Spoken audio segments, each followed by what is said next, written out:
with an air sign, Gemini, Libra, Aquarius, and a strong Taurus energy. I'm really getting here, there's something na nag-end. Okay? You have the Ten of Swords.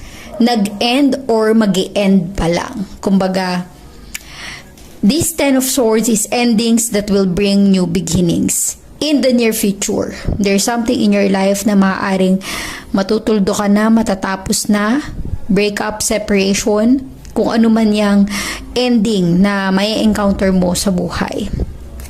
Para sa ibang fire sign, nafe-feel ko the Hierophant, ending sa marriage. Okay? Ibig sabihin nito, annulment or divorce.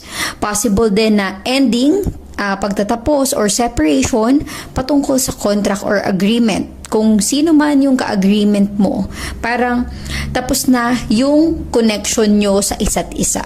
Tapos na yung agreement nyo na pagkasunduan nyo, parang wala na. Okay? Kung ano man yung na-encounter mo ngayon, particular man yan sa trabaho mo, sa business, or sa love life.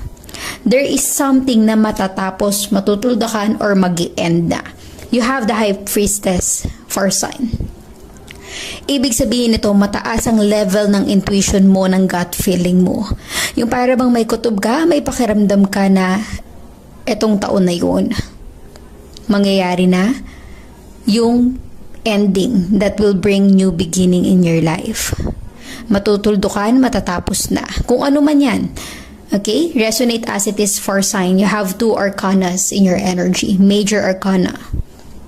Ibig sabihin nito, there's a major or big event, situation, impact na mangyayari sa buhay mo. Be ready for that. Okay?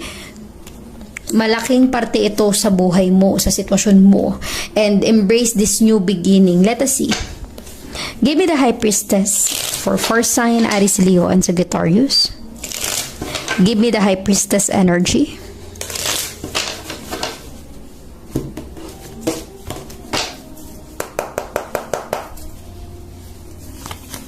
You have 10 of Cups, a water sign, okay? Maaring ikaw ay involved with a water sign, Cancer, Scorpion, Pisces. Ibig sabihin nito, particular itong sitwasyon mo sa pamilya. Okay? Nafe-feel ko para sa ibang fire sign, nagkakaroon ng hindi magandang sitwasyon within your family. Gaya nga ng sabi ko, kung ito ay ending, separation, breakup, maaaring ang matutuldukan is yung marriage sa pamilya nyo.